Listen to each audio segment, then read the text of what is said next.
Jemi sot me një të ftuar speciale, atleten Luiza Gega, me të cilën do ndajmë jo vetëm emocionet e saj për trofeun e fundit që sapo mori, e cila ndroi jo vetëm Shqipërinë, por edhe vendet e tjera, sepse është një rast vërtet për t'u marrë shembull.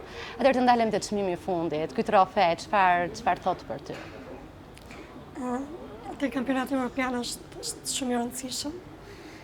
Është hera e parë për mua që merr një medalë në një kampionat tillë. Shpesh kam qenë shumë afër, por që ndonjëherë duhet edhe ai fati, themi, të flasim realisht. Ti ku e pe veten më shumë, ke fati apo ke puna jote? Sigurisht, në parë shpuna, por që janë tilla gare që në gara taktike të tipit ke eliminatore, ke finalen, duhet jesh shumë e kujdesshëm në mënyrën si shkon gara, të kujdesshëm që ti mos pengohesh, mos rrëzohesh, domethënë gjithkohës duhet jesh fokus, si të themi, në fazën e parë që ishte eliminatoria. Okej, të nisim nga kjo që unë fakt shkoja për medalje, këtë e kisha deklaruar dhe më përpara. Po një arsye vetëm sepse pasi Që ke konkurrentët e tjera, nga çfarë u nisë, nga mundi, nga djersa që ti kishe derdhur deri në atë kohë? Okej, para sigurisht është performanca që u kisha gjatë stërvitjes. Njihje konkurrentët e tjera për performancë. Ditë përpara se të bëhet kampionati, quhet lista e konkurrentëve që do marrin pjesë, ku aty del personal besti që ato kanë dhe rezultati i vitit. Atëherë me rezultat të vitit isha urëndisja e treta. Pra që isha në zonën e medalëve, por sigurisht edhe pse nditesha e treta atje asnjëherë nuk e di që mund të shkoj dhe dyta apo dhe para, ku i dihet një tar. Sigurisht. Ose mund të jesh edhe mund të mos shkosh fare, por që atëherë domethënë okay, dhe konkurrentët e tjerë sigurisht më shifshin si rival, sepse tash shikojnë rezultatin. Nga eliminatore ishte ditë fakt e vështirë sepse shi, ftohtë, gjë që nuk e kemi në favorin tonë këtë.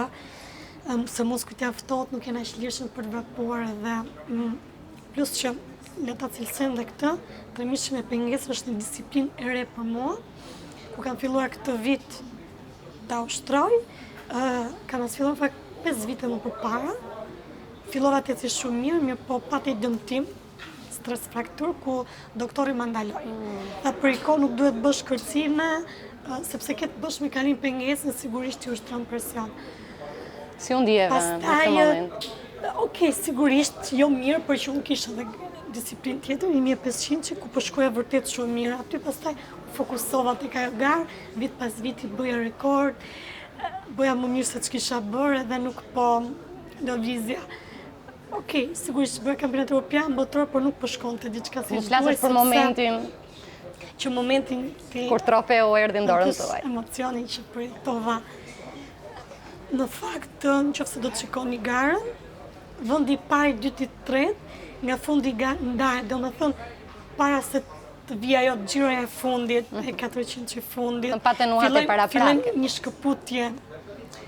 Gjë që edhe ndodh edhe s'ndodh, sepse mund të shkosh edhe 100 metra para finishit, mund të jemi i grumbull, po të themi prej 7-8 vetësh, dhe ndahesh vetëm 100 fundit. Po në fakt kjo u vure përpara.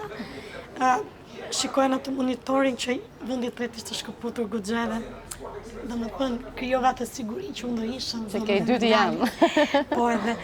Po menoja që nuk do ta lë me dojë mos që të marrë dhe ka pënca emocione, sigurisht sepse ishte dhe trupi lodhur, se po vije drejt në fund finishit, po të po me zi prisja të mbaroja, dhe me thënë, edhe atë 100 e fundit, atë pengesën e kam ka përcy dhe shumë keq, se që ta njëmë të më të shpate.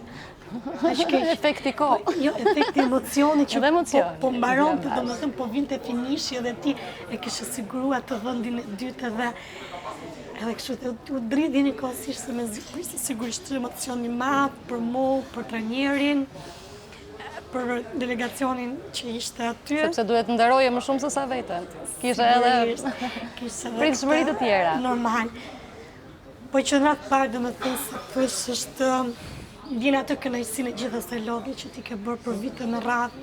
Unë kam 15 vjet që ushtroj këtë sport edhe vjen një moment që duhet ja korrësh frutat. Dhe ti e mora një trofe shumë të rëndësishme. Kur ti sigurisht, domethënë su është problete gjitha e lodhja jote, mundi, sakrificet, vështirësitë, domethënë kur me këtë e kam bralla çdo gjë që çdo sakrificë.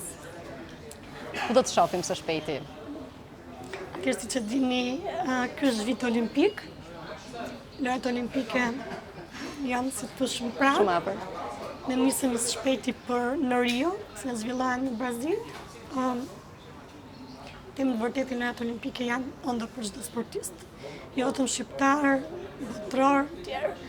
Është evenimenti më i madh sportiv, më i vështirë njëkohësisht. Si ndjesh? Për mua fakt është qira parë, edhe Njeh sigurisht konkurrentët shkoj pak një a shumë. emocion më të madh, po një konkurrente sepse çdo rezultat figuron në listën botërore. Si shkon ti me të dhënat e të tjerëve?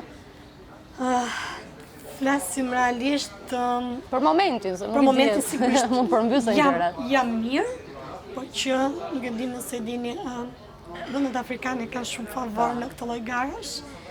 Pra ato gjithmonë janë dominante. Kjo jo vetëm vitin e fundit, por për vite me radhë.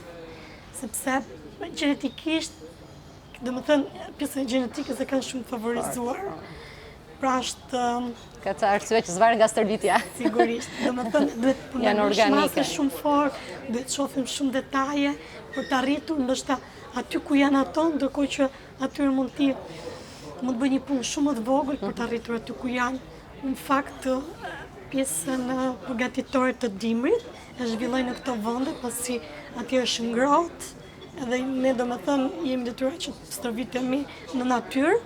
Për këtë arsye shkoj në Kenya dhe për një arsye tjetër që është lartësi, mbi nivelin e detit, ku kjo na ndihmon që të jemi më mirë fizikisht, dhe kur vim në vende siç është Shqipëria, Tiranë ose gara që u bëra në Amsterdam, jemi pak më të favorizuar, jemi pak, si thosh, më të freskët për të arritur rezultate më të mirë. Në fakt u ktheve pa shumë buj për sa i përket asaj që solle për Shqipërinë.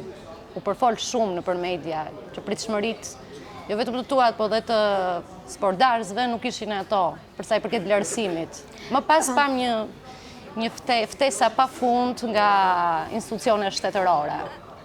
Si u ndjeve në aeroport, të themi një gjë të vërtet paktën? Njerëzit e dinë që Shqipëria nuk është se ka medaljet e shumta në tilla sporte, sepse jemi një vend, unë e di këtë pjesën që jemi një vend me vështirësi të tjera, domethënë nuk janë vështirësi të sportit, por që realisht domethënë sporti përveç të mirave që sjell, domethënë sigurisht në parë sportistëve që lodhen për ato, i sjell dhe anë të mira, domethënë dhe vendit ku sigurisht ti ndihesh krenar kur përfaqëson veten dinjësisht, përfaqëson vendin tënd dinjësisht, siç u ndihem krenare kur ngjoj, domethënë që po kur erdhe këtu, si u ndjeve me mungesën të themi të paktën ditën e parë të vlerësimit të instancave shtetërore që ti i nderove? Ma kishin raportuar që pritjet zyrtare do të ndodhin disa ditë më pas.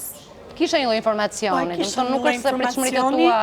Sigurisht do doja që ndoshta të merre një urim që ditën e parë, që në aeroport. Domethënë siç ndodh me sportistët. Po ndoshta tani që ke marrë një trofe i bën më të vëmendshëm strukturat shtetërore. Domethënë kur do të arrish tilla nivele, do të shikosh ose ti mbash të paktën, do sigurisht, qoftë ti mbash, qoftë ti arrish, çdo gjë do ta shikosh me detaje, vështirësi që hasim sigurisht janë të shumta.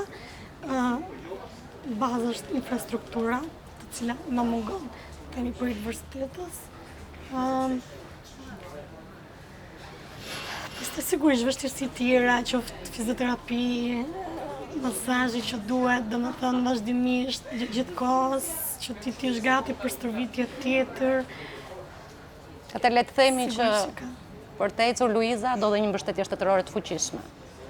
Sepse nuk mjafton vetëm mundi puna saj, por dhe kushtet duhet krijohen. Unë të falenderoj shumë dhe shpresoj që të na sillësh sa më shumë trofe dhe kushtet e tua të plotësohen aq sa ka mundësi shteti ta bëj për ty, edhe pse duhet ta bëj, se na ke nderuar. Të falenderoj.